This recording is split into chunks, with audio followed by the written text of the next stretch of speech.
মাছটা প্রথমে ধুয়ে নিয়েছি, ধুয়ে আমি লবণ দিয়ে দেব।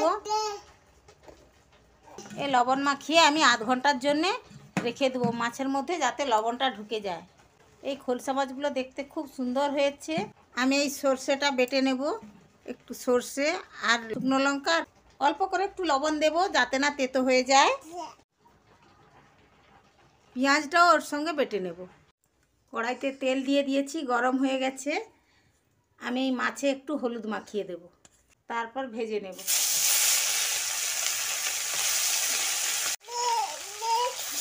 সুন্দর করে ভেজে নেব।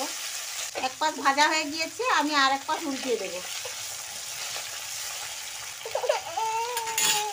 আমি যে মশলাটা বেটে রেখেছি ওর মধ্যেই দিয়ে দিলাম, আর একটু হলুদ দেব, আর একটু জল দিয়ে দেব, আর পরিমাণ মতো লবণ দেব। মশলাতে যেহেতু লবণ দেওয়া ছিল একটু কম দেব। ভালোভাবে ফুটে যাক। আমার মাছের ঝালটা হয়ে গেছে।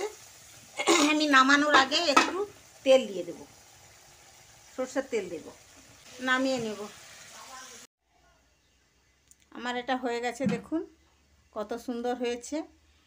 এরকম খোলসা মাছের ঝাল খেয়ে দেখবেন সর্ষে বাটা দিয়ে, খুব সুন্দর লাগবে। আমার এই রেসিপিটা যদি ভালো লেগে থাকে প্লিজ লাইক কমেন্ট শেয়ার করবেন। আর আমার চ্যানেলে যদি নতুন হয়ে থাকেন তাহলে অতি অবশ্যই সাবস্ক্রাইব করতে ভুলবেন না।